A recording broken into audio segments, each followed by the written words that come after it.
ഇന്ന് രാത്രി അല്പ നിമിഷങ്ങളെ ചിന്തിക്കാതരമായി ഒരു വേദഭാഗം നമുക്ക് വായിക്കാം.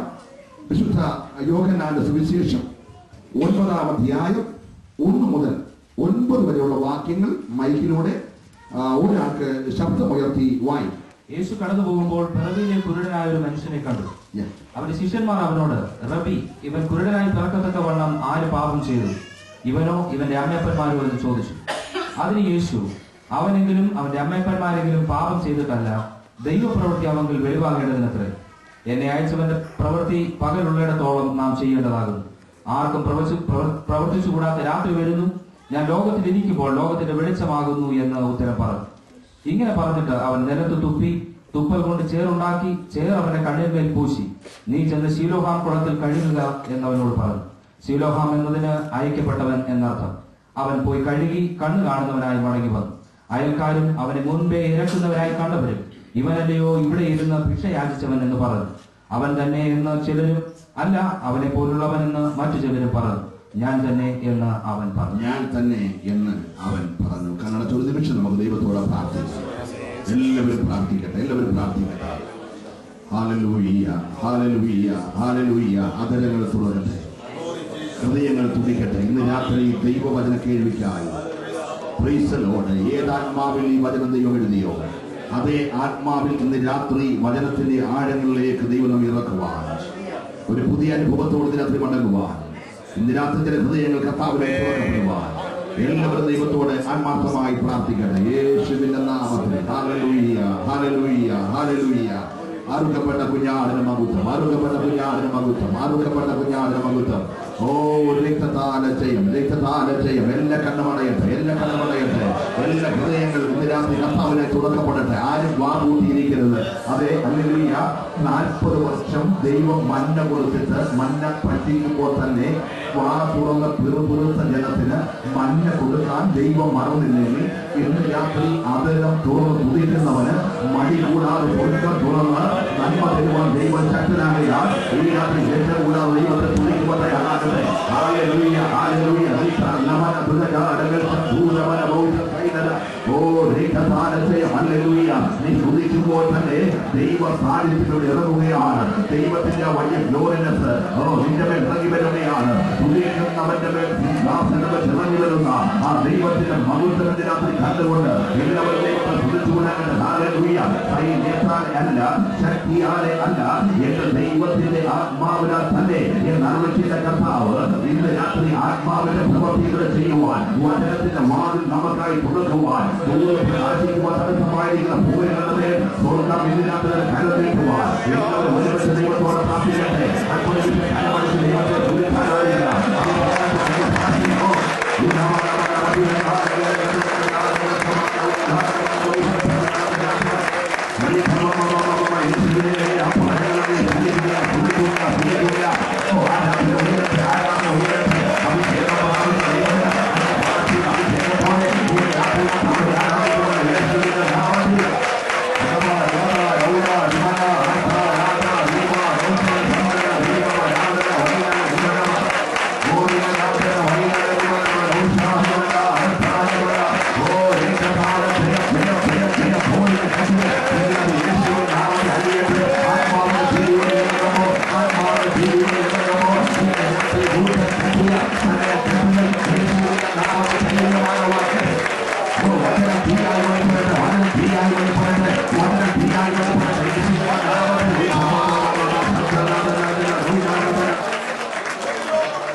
ഞങ്ങളുടെ ദൈവമേ സുഖിക്കുക. അങ്ങനെ രക്തത്തിന്റെ വിലകളാകുന്ന ഏഴകൾ വിളിച്ച് ഇന്ന് രാത്രി അരുമനാഥന്റെ പാതയോട് ചേർന്ന് വരുന്നു. ഞങ്ങളോട് സംസാരിക്കണം. വചനവാതിൽ ഞങ്ങൾക്കായി തുറക്കണം. ദൂതിന്റെ പ്രകാശനത്തെ തടയുന്ന ഈ ഷെഫീൽഡ് എന്ന ദേശത്ത് വ്യാപരിക്കുന്ന മറയിട്ട് നിൽക്കുന്ന സകല അന്ധകാര ശക്തികളെ, സ്വർലോകങ്ങളെ, ദുഷ്ടാത്മ സേനകളെ ഇന്ന് രാത്രി അധികാരമുള്ള യേശുവിൻ നാമത്തിൽ ഞങ്ങൾ ഒരുമിച്ച് സാക്ഷികളുടെ കർത്താവേ ഏകാഗ്രത ഇരുത്തണമേ. യേശുവിന്റെ നാമത്തിൽ ഇന്ന് രാത്രി ഒരുമിച്ച് ജയമെടുക്കുകയാണ്. മഹത്വം മുഴുവൻ അങ്ങെടുക്കണം. യേശുവിന്റെ നാമത്തിൽ തന്നെ കരം ഉയർത്തുന്ന ദൈവത്തെ സ്തുതിക്കാം. നമ്മുടെ വാഴ്ത്തയുടെ കർത്താവ് ദിവസം ഫിലിപ്പിന്റെ കൈസരിയിൽ ചെന്ന് ഫിലിപ്പിന്റെ കൈസരി കർത്താവ് അനേക സ്ഥലങ്ങളിൽ കടന്നു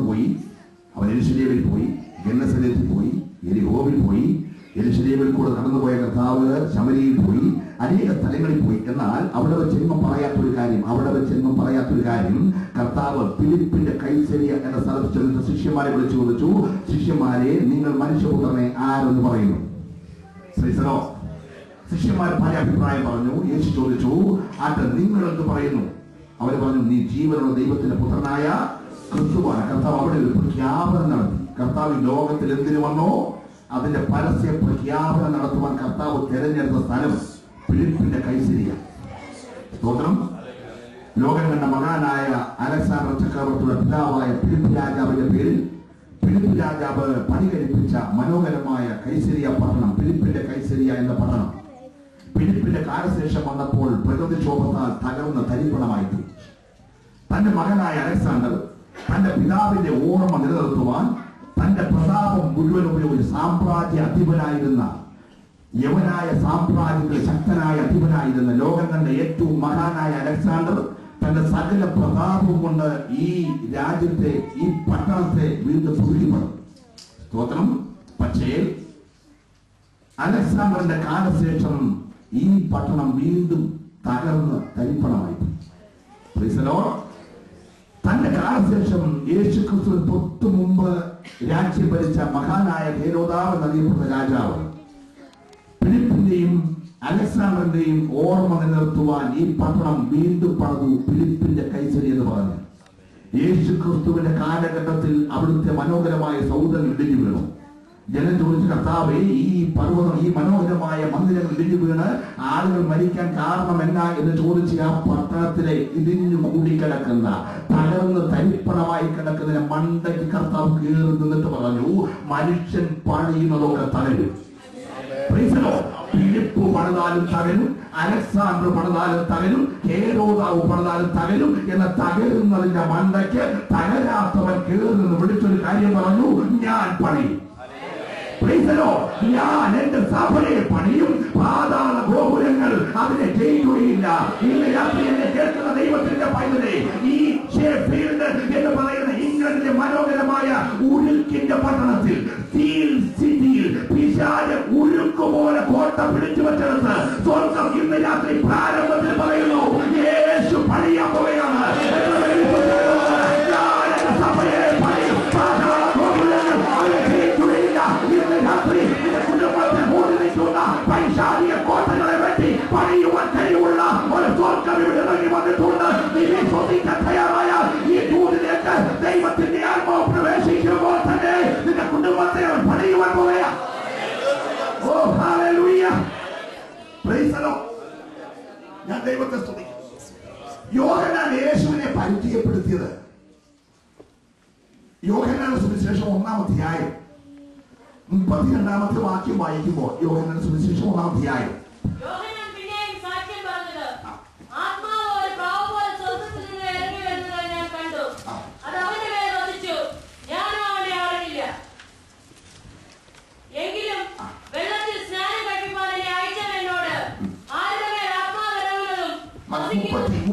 ാമത്തെ വാക്യം വായിച്ചത്. സോറി, കടന്നു പോകുന്ന യേശുവിനെ നോക്കി, ഇതാ ദൈവത്തിന്റെ കുഞ്ഞാടെ എന്ന് വിളിച്ചു പറഞ്ഞു. ഇവിടെ ശ്രദ്ധിക്കുക, യേശു ഒരു വലിയ ആൾക്കൂട്ടത്തിലേക്ക് കടന്നു വരികയാണ്. ഇന്ന് രാത്രി നമ്മുടെ യോഗത്തിന്റെ ഈ സഭയുടെ പ്രതിഷ്ഠാ ശുശ്രൂഷ ചെയ്യുവാൻ ക്ഷണിച്ച ആദിന ദൈവദാസൻ അവിടെ നിന്നോട്ട് വരികയാണെങ്കിൽ, ഇവിടുത്തെ ശുശ്രൂഷകനായിരിക്കുന്ന പാസ്റ്റർ ജോൺ മത്തായി പറയുന്നത്, നമ്മൾ പ്രതീക്ഷിച്ച നമ്മുടെ പാസ്റ്റർ ജോ കുര്യൻ കടന്നു വരികയാണ് എന്നാ പറയുന്നത്. സ്തോത്രം. പക്ഷെ യേശു കടന്നു വരുമ്പോൾ യോഹന്നാൻ പരിചയപ്പെടുത്തത് കടന്നു വരുന്ന യേശു എന്നല്ല, കടന്നു പോകുന്ന Yesu. Praise the Lord, praise the Lord. കടന്നു പോവുക എന്ന് പറഞ്ഞാൽ പെസഹ എന്നാണ് ഇതിന്റെ അർത്ഥം. Praise the Lord. യേശുവിനെ നോക്കി യോഹന്നാൻ വിളിച്ചു പറഞ്ഞത്, പെസഹ കുഞ്ഞാട്, ഇതാ ലോകത്തിന്റെ പാപത്തെ ചുമന്നൊഴിക്കുന്ന ദൈവത്തിന്റെ കുഞ്ഞാട് കടന്നു പോകുന്നു. അവിടെ തുടങ്ങിയാൽ 4 സുവിശേഷങ്ങൾ വായിച്ചാൽ കടന്നു പോകുന്ന യേശുവിനെ കാണാം. Price the Lord. അവൻ എരിഹോവിലൂടെ കടന്നുപോയി, അവൻ ശമരിയിലൂടെ കടന്നുപോയി, അവൻ വിളഭൂമിയിലൂടെ കടന്നുപോയി, അവൻ ഗന്നസരത്തിലൂടെ കടന്നുപോയി.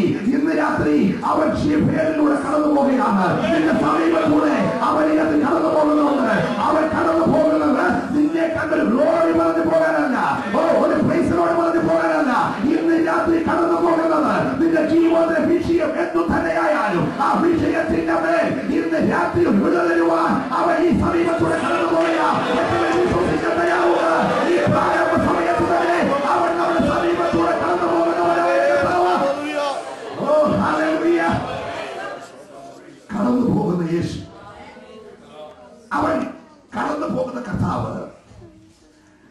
എരിഹോവിലൂടെ കടന്നുപോയി. സ്തോത്രം. ശാപഗ്രസ്തമായ, ഒരിക്കലും വിമുക്തി നേടാൻ സാധ്യതയില്ലാത്ത എരിഹോവിലൂടെ യേശു കടന്നുപോവുകയാണ്. കടന്നു പോകുമ്പോൾ വായിച്ച വേദഭാഗം ഒരു പ്രാവശ്യം കൂടെ ദൈവദാസൻ ഇവിടെ ആവർത്തിക്കുന്നു. യേശു കടന്നു പോകുമ്പോൾ പിറവിയിലെ കുരുടനായ ഒരു മനുഷ്യനെ കണ്ടു. Price the Lord. യേശുവിനെ കണ്ടതല്ല, യേശു കണ്ടത്. Price the Lord. ഒരു നിമിഷം എന്നെ ശ്രദ്ധിക്കണേ. ഞാൻ കടന്നു പോകുന്ന ഒരാളെങ്ങനെ മുന്നോട്ട് നോക്കിയാൽ പോകും. ഞാനിങ്ങനെ മുന്നോട്ട് നോക്കിപ്പോയാൽ കുടിക്കുന്ന എല്ലാവരും എനിക്ക് കാണാം ഒരു ഊറിയ കാഴ്ച. വ്യക്തമായിട്ട് മാത്യു ചെറുവെള്ളത്തിൽ ബ്രദറിന്റെ മുഖം കാണാൻ പറ്റത്തില്ലെങ്കിലും ഞാനിങ്ങനെ കടന്നു പോകുമ്പോൾ എന്റെ കണ്ണിൽ ഈ മുഖം എല്ലാം ഉണ്ട്. സ്വന്തം ഒരു വലിയ പുരുഷാരത്തിന്റെ കൂടെ യേശു കടന്നു പോവുകയാണ്. കടന്നു പോകുമ്പോൾ പാളിനോട്ടം പോലെ ഒരു സൈഡ് വ്യൂവിൽ അവഗണിക്കപ്പെട്ട ഒരാളെ, പരിഗണിക്കപ്പെടാൻ സാധ്യതയില്ലാത്ത ഒരാളെ, നമ്മുടെ നാട്ടിലെ മലയാള ഭാഷയിൽ പറഞ്ഞാൽ തെണ്ടിയായ ഒരാളെ, അന്നത്തെ ആഹാരത്തിന് വേണ്ടി ഇറക്കുന്ന ഒരു മനുഷ്യനെ, ആരും ശ്രദ്ധിക്കപ്പെടാൻ സാധ്യതയില്ലാത്ത ഒരാളെ കടന്നു പോകുന്ന യേശു കണ്ടു. ഒരു സ്തോത്രം പറഞ്ഞാട്ടോ. ഈ ഒരു മനുഷ്യന് വേണ്ടി 41 വാക്യമാണ് ഈ വേദപുസ്തകത്തിൽ എഴുതിയിരിക്കുന്നത്. സ്തോത്രം. ഒരു പാരമ്പര്യം പറയാനില്ലാത്ത, അപ്പനും അമ്മയും ഉണ്ടായിട്ടും തെണ്ടാൻ വിധിക്കപ്പെട്ട, വീടുണ്ടായിട്ടും വഴിയോരത്തിരിക്കാൻ വിധിക്കപ്പെട്ട ഒരുവന് വേണ്ടി ഈ വേദപുസ്തകത്തിൽ 41 വാക്യം എഴുതാൻ പരിശുദ്ധാത്മാവ് പഠിച്ചില്ല. സ്തോത്രം. ആദിയിൽ ദൈവം ആകാശവും ഭൂമിയും സൃഷ്ടിച്ചു എന്ന് എഴുതാൻ ഒരു വാക്യം ഉപയോഗിച്ചു. സ്തോത്രം. ഇവിടുത്തെ മുഴുവൻ ശാസ്ത്ര അജ്ഞന്മാരും കൂടെ ഇതുവരെ നോക്കിയിട്ടും ദൈവം സൃഷ്ടിച്ചത് മുഴുവൻ ഇതുവരെ കണ്ടെത്തിയിട്ടില്ല. ഓരോ ആഴ്ചയിൽ പറയുന്നത് ഇനിയും കണ്ടെത്താത്ത നക്ഷത്ര ഗാലക്സികൾ ഉണ്ടെന്ന്. സ്തോത്രം. ഇതുവരെ കണ്ടുപിടുത്തക്കാരെ മുഴുവൻ നോക്കിയിട്ട് അവരുടെ മൈക്രോസ്കോപ്പിൽ വെളിപ്പെടാത്ത ഗാലക്സികൾ ഇനിയും ഉണ്ടെന്നുള്ളതിന് ഒറ്റ വാക്യത്തിൽ വേദപുസ്തകം അവസാനിപ്പിച്ചെങ്കിൽ ഇവിടുത്തെ നോവൽ എഴുത്തുകാരനെ പോലെ പൊൻകുന്ന വർക്കിയെ പോലെ തോടിനെ കുറിച്ച് ഒരു 10 അധ്യായോ, പെണ്ണുടുന്ന സാരിയെ കുറിച്ച് 5 അധ്യായോ, ചെറുക്കനിന്റെ സൂറിനെ കുറിച്ച് 13 അധ്യായോ ഒന്നും എഴുതി വലിച്ചു നീട്ടാൻ വേണ്ടിയുള്ളതല്ല വേദപുസ്തകം. ലോകത്തിന്റെ സൃഷ്ടിയെ കുറിച്ച് എഴുതാൻ എന്റെ ദൈവം ഒരു വാക്ക് ഉപയോഗിച്ചെടുത്ത് പരിഗണിക്കപ്പെടാൻ സാധ്യതയില്ലാത്തൊരു തെണ്ടിയെ കുറിച്ച്, ഒരേക്കുന്നവരെ കുറിച്ച് 41 വാക്യം എഴുതാൻ എന്റെ ദൈവം വരവില്ല. ഇതിനകത്ത് പരിഗണിക്കുന്ന ഒരു സ്വർഗം ഇവിടെയുണ്ട്.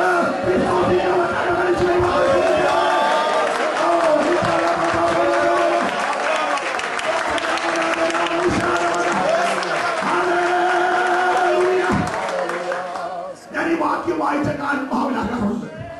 സ്തോത്രം. മനുഷ്യന്റെ ദൃഷ്ടിക്ക് അഗോചരമായിരിക്കുന്ന അണ്ടകടാഹങ്ങളെ മുഴുവൻ സൃഷ്ടിച്ച ദൈവം ഒരു വാക്യത്തിനകത്ത് അത് മുഴുവൻ ഒതുക്കി വെച്ചിട്ട് ആരും പരിഗണിക്കാത്ത ഒരു മനുഷ്യനെ കുറിച്ച് ഈ ഇളവില്ലാത്ത പുസ്തകത്തിൽ യോഹന്നാൻ പറഞ്ഞ യേശു ചെയ്ത കാര്യങ്ങളെല്ലാം എഴുതി വെച്ചായിരുന്നെങ്കിൽ ഈ ഭൂമിയിൽ ഈ പുസ്തകം ഒതുങ്ങത്തില്ല. എന്റെ കർത്താവ് എഴുത അത്ഭുതങ്ങൾ കൂടെ എഴുതി വെക്കാതെ ആ തൂണിക മാറ്റി വെച്ചിട്ട് ഇവനെ കുറിച്ച് ഒരു പുസ്തകം എഴുതി, ഒരു അധ്യായം എഴുതിയെങ്കിൽ ഇന്ന് രാത്രി ദൈവത്തിന്റെ പൈതലേ,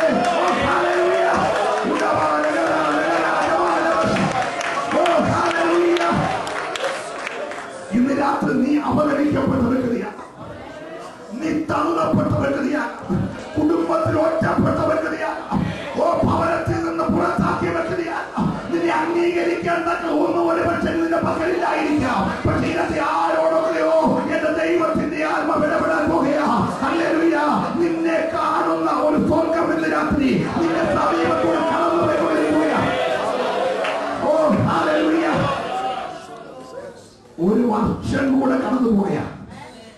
കാലത്തെ എണ്ണി 60-70 ദിവസം കഴിഞ്ഞാൽ 2007 എന്ന് പറഞ്ഞ വർഷം കടന്നു പോവുക.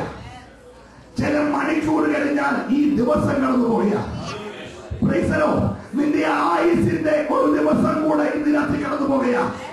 നിന്റെ ജീവിതത്തിൽ ഒരു കൺവെൻഷൻ കൂടെ ഇന്ന് രാത്രി കടന്നു പോവുക. കാശിന്റെ അഹങ്കാരം കൊണ്ട് സൗദി അറേബ്യയിൽ ഉണ്ടാക്കിയ പൈസയും ഇംഗ്ലണ്ടിൽ വന്നുണ്ടാക്കിയ പൈസയുടെ എല്ലാം വലിപ്പം കാണിക്കാൻ പാസ്റ്റർ ജോൺ തോമസ് വെച്ച ഒരു യോഗമാകാരം ധരിക്കരുത്. ഇന്ന് രാത്രി അവഗണിക്കപ്പെട്ട ആരെയോ എന്റെ സ്വർഗ്ഗം കണ്ടിട്ടുണ്ട്. വിശ്വസിക്കുന്നവർ മാത്രം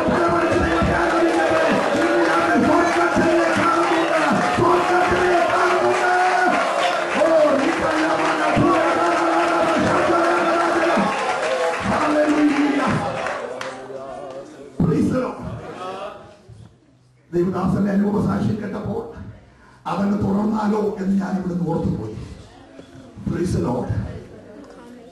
കല്ലും മണ്ണും ചുമക്കാൻ വിളിക്കപ്പെട്ട അനാഥ ചെറുക്കനെ സൂട്ടും കോട്ടും ഇരുത്തി പ്ലെയിനെ കയറ്റി ഇംഗ്ലണ്ടിൽ കൊണ്ട് സ്റ്റേജ് ഇരുത്തുന്ന ദൈവം, ഈ ദൈവത്തെ കുറിച്ച് എങ്ങനെ ഇന്ന് രാത്രി നിന്റെ സകല സ്ഥിതികളെ മാറ്റുവാൻ എന്റെ ദൈവം ഇന്ന് രാത്രി ശക്തനായവർ.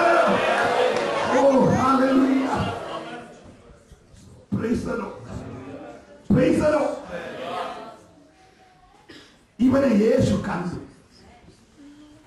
ഇവൻ അവിടെ നിന്നുകൊണ്ട് പ്രായം നോക്കാതെ എല്ലാരെയും വഴിയെ പോലെ കാലൊച്ച കേൾക്കുമ്പോൾ പ്രായമുള്ള ആളാണോ പ്രായമില്ലാത്ത ആളാണോ എന്നറിയാതെ അച്ചായ, അമ്മച്ചി, ആന്റി, അങ്കിളെ എന്നൊക്കെ വിളിച്ച് ചേട്ടാ എന്നൊക്കെ വിളിച്ച്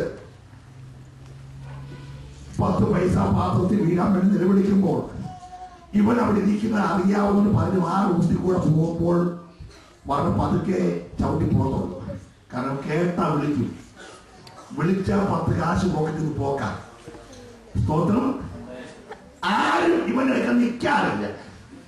പക്ഷേ ഇവിടെ ഒരാൾ നിന്നു. ഒരു സ്തോത്രം പറഞ്ഞാട്ടെ. ഹല്ലേലൂയ. അവനെ കണ്ടു. യേശു അവനെ കണ്ടു. യേശു കണ്ടപ്പോൾ എല്ലാം ശ്രദ്ധിക്കണം. ഏതാ കർത്താവിന്റെ പ്രത്യേകത? സ്തോത്രം. യേശു കാണുന്നത് വരെ ഈ മനുഷ്യനെ ലോകത്തിൽ ആരും ശ്രദ്ധിച്ചില്ല. യേശു ശ്രദ്ധിച്ചപ്പോൾ സകലരും ശ്രദ്ധിച്ചു. ഇന്ന് രാത്രി നീ ശ്രദ്ധിക്കപ്പെടാത്ത ഒരു വ്യക്തിയാണെങ്കിൽ യേശു കടന്നു പോകുന്ന പോക്കിൽ ഒരു പാളിനോട്ടം പോലെയെങ്കിലും നിന്നെ കണ്ടാൽ ഇന്ന് രാത്രി മുതൽ നീ ശ്രദ്ധിക്കപ്പെടുന്ന വ്യക്തിയാണ്. ഇപ്പൊ അവരെല്ലാം കൂടി പ്രബന്ധം തയ്യാറാക്കാൻ പോവുക. അവരുടെ കർത്താവേ, ഇവൻ ഇങ്ങനെ ഇരിക്കാൻ കാരണം എന്താ? പുതിയൊരു വിഷയം വരും. ഇതുവരെ ഇവരെ കുറിച്ച് ഇവര് 40 വയസ്സായി, 40 വയസ്സോ ഒറ്റ കുഞ്ഞിനെ 40 വർഷമായിട്ട് 365 ഗുണം 40 വർഷം ഇവരുടെ അടുക്കൽ കൂടെ പോയിട്ട് ആരും ചോദിച്ചില്ല എന്നാണ് ഇങ്ങനെ ഇരിക്കുന്നതെന്ന്. പക്ഷെ ഇപ്പൊ ചോദിക്കുക ഇവൻ ഇങ്ങനെ ഇരിക്കാൻ കാരണമെന്ന ഇവന്റെ അപ്പൻ പാപം ചെയ്തിട്ടാണോ? ഇവന്റെ അമ്മ പാപം ചെയ്തിട്ടാണോ?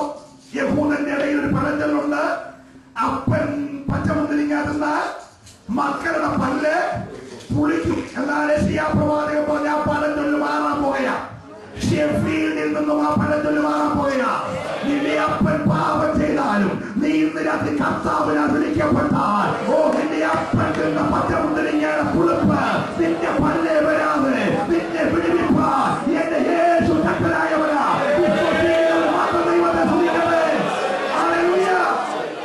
യേശു പറഞ്ഞു, കുഞ്ഞുങ്ങളെ, ഇവൻ പാപം ചെയ്തിട്ടല്ല, ഇവന്റെ അമ്മയപ്പന്മാർ പാപം ചെയ്തിട്ടല്ല, ദൈവപ്രവൃത്തി ഇവങ്കൽ.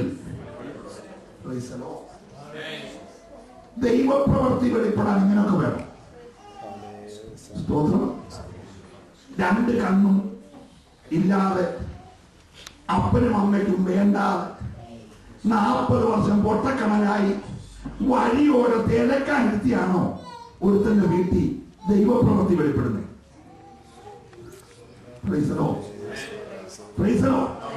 ദൈവപ്രവൃത്തി വെളിപ്പെടാൻ ഒരുത്തനെ തെണ്ടിയാക്കണം. വളരെ പ്രാർത്ഥിച്ചുകൊണ്ടിരിക്കുന്നത്.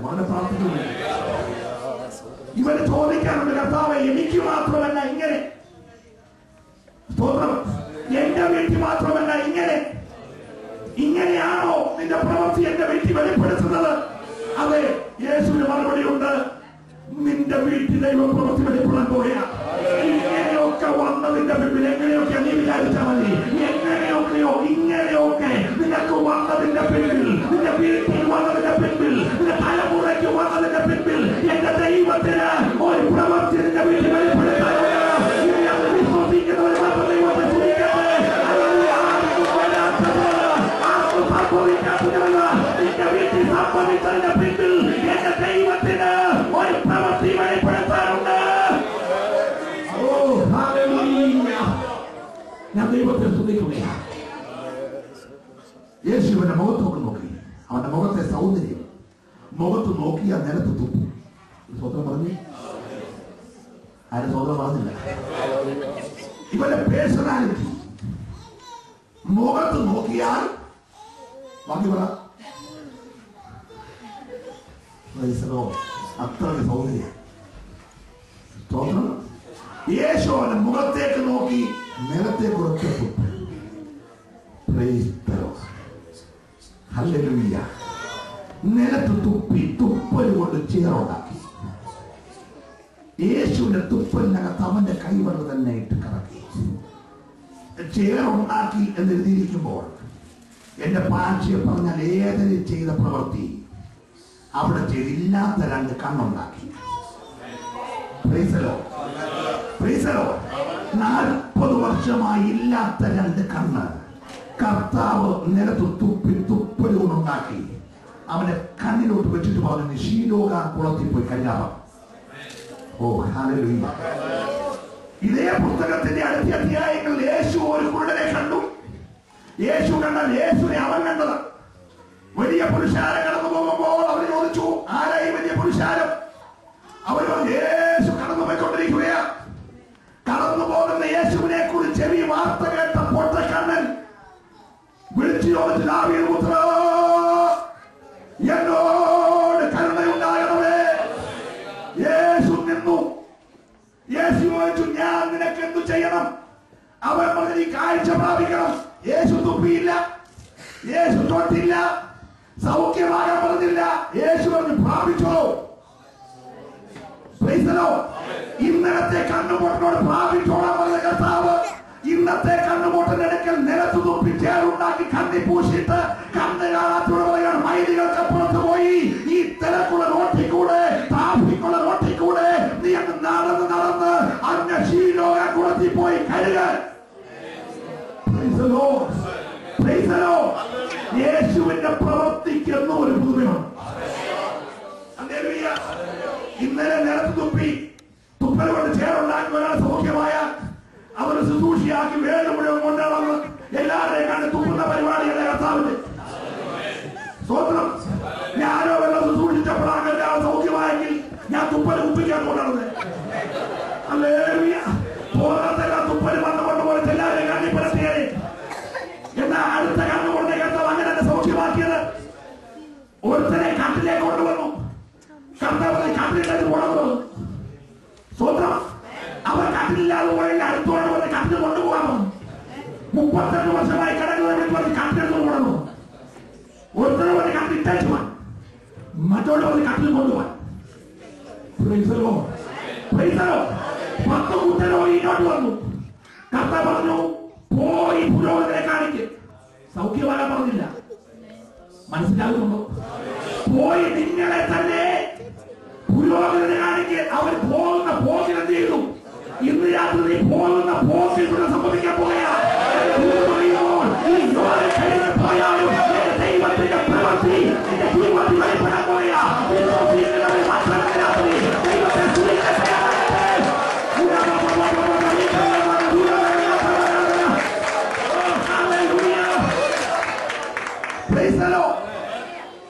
ഇവര് 10 പേരുടെ യൂണിയനാണ്. സ്വതന്ത്രം. ഇവര് പോയപ്പോ സൗഖ്യമായിരുന്നു പറഞ്ഞ് ഇവരുടെ സഭയുടെ പോളിസി മുഴുവൻ പോകുമ്പോൾ സൗഖ്യമാണ് പോളിസിയാണ്. അതിന് അങ്ങനെ ഒരു സഭ ഉണ്ടായിരുന്നു. സ്വതന്ത്രം. അങ്ങനെയൊക്കെയാണല്ലോ പലയിടത്തും സഭ ഉണ്ടാകുന്നത്. ഈ 9 പേര് നന്ദി പറഞ്ഞില്ല. ഒരുത്തൻ തിരിച്ചു വന്ന് നന്ദി പറഞ്ഞു. അടുത്തൊരു കുഷ്ഠരോഗിയെ കർത്താവ് കണ്ടു. കണ്ടപ്പോ കർത്താവ് പോയി കാണിക്കാൻ പറഞ്ഞില്ല, സൗഖ്യം ആകട്ടെ എന്ന് പറഞ്ഞില്ല, തോട്ടവന്റെ സമയം ഒരു സ്വന്തം പറഞ്ഞ കർത്താവ് പറയാൻ മറ്റന്മാർക്ക് കുറ്റമാണെങ്കിൽ ഒരു യൂണിയനാണ്. സ്വന്തമാര് പറഞ്ഞില്ല. അമ്മാന് 10 പേര് കുറ്റമാണെങ്കിൽ ഒരു കാര്യമാണ് യൂണിയനാ. 10 പേര് ഒന്നിച്ചാണ് തെണ്ടാൻ പോയാലും ഒന്നിച്ചാ, പാടാൻ പോയാലും ഒന്നിച്ചാ, കർത്താവിനെ കാണാൻ പോയാലും ഒന്നിച്ച്. അവർക്കൊരു യൂണിയനുണ്ട്. അതിനകത്ത് തന്നെ സെക്രട്ടറി, ട്രസ്റ്റി, ഖജാൻജി എല്ലാം ഉണ്ട്. സ്വതന്ത്രം മറ്റോൻ ആരുമില്ല, അവർ ഒറ്റയ്ക്ക. അതുകൊണ്ട് കർത്താവ് അവർ ജീവിതത്തിൽ ആരും അവരെ തൊട്ടിട്ടില്ല. ഇന്ന് രാത്രി ഒറ്റപ്പെട്ടവനെ കണ്ടപ്പോൾ കർത്താവ് അറിയാം, ഇവർ യൂണിയനിൽ ഇവർ ഒറ്റപ്പെട്ടവനാ. കർത്താവ് അവനെ തൊട്ട സൗഖ്യമാക്കി. ഇന്ന് രാത്രി ഞാൻ കൂട് പറയുമ്പോൾ കടന്നു പോകുന്ന എന്റെ കർത്താവ് ടച്ച് ചെയ്യാൻ ആഗ്രഹിക്കുക. ചെറിയാനല്ല ഇതിനകത്ത് വിടുവിക്കുന്നത്. യേശുവിന്റെ രാത്രി സൗഖ്യമാക്കുന്ന കർത്താവിന്റെ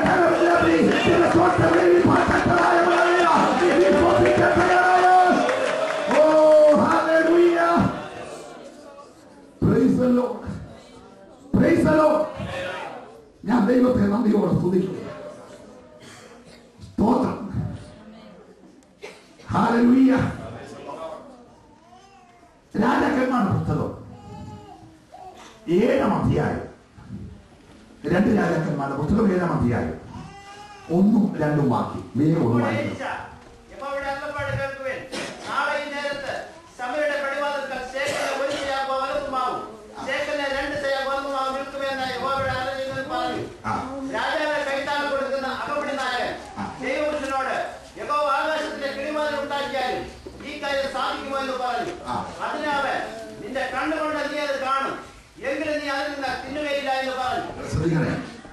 ഒരു ദൈവപ്രവർത്തി വെളിപ്പെടാൻ പോയ ദേശത്ത് ഭയങ്കര ക്ഷാമമാണ്. ഒരു കഴുതയുടെ തലയ്ക്ക് ഭയങ്കര വിലയാണ്. ഒരു കപ്പ് പ്രാക്കാട്ടിന് വിലയുള്ള കാല. ആഹാരം പൈസ ഉണ്ടെങ്കിൽ കിട്ടാനില്ലാത്തൊരു സമയം. എന്നാലും ഏഷ്യാ പ്രവാചകൻ പറയണം, നാളെ ഈ നേരം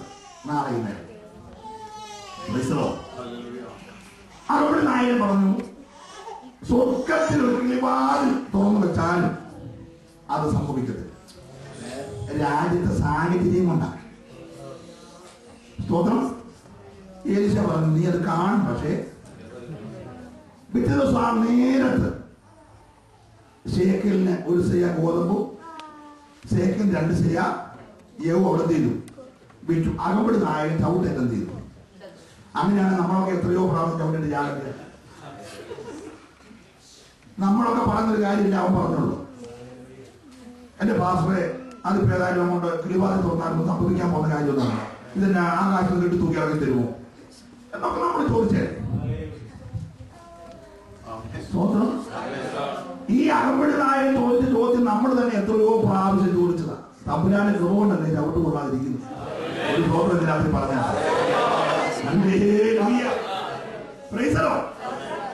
നമുക്കിവിടെ ഹോൾ മേടിക്കണം എന്ന് പറഞ്ഞാൽ എന്റെ പാസ് നടക്കുന്ന കാര്യമല്ലോ. സ്തോത്രം. നമുക്കൊരു കൺവെൻഷൻ വെക്കണം, അതിന് ഇന്നാലെ എന്റെ പാസ് ഉറങ്ങി നടക്കണം, അതിന് ചിന്തിക്കേണ്ട കാര്യമില്ല. നമ്മുടെ സഭയ്ക്ക് വേണ്ടി വണ്ടി വിളി, എന്റെ പാസ് ഇതാ ഇപ്പോൾ ചിന്തിക്കില്ല. നമുക്ക് നമ്മൾ കൈയടിച്ചൊരു പാട്ട് പാടി ആരാധിക്കുക. നമ്മൾ എത്രയോ പ്രാവശ്യം നടക്കരുതെന്ന് പറഞ്ഞവരാ. ഹല്ലേലൂയ. നമ്മൾ നടക്കത്തില്ലെന്ന് പറഞ്ഞ അതേ കാര്യമല്ല ഇവർ പറഞ്ഞു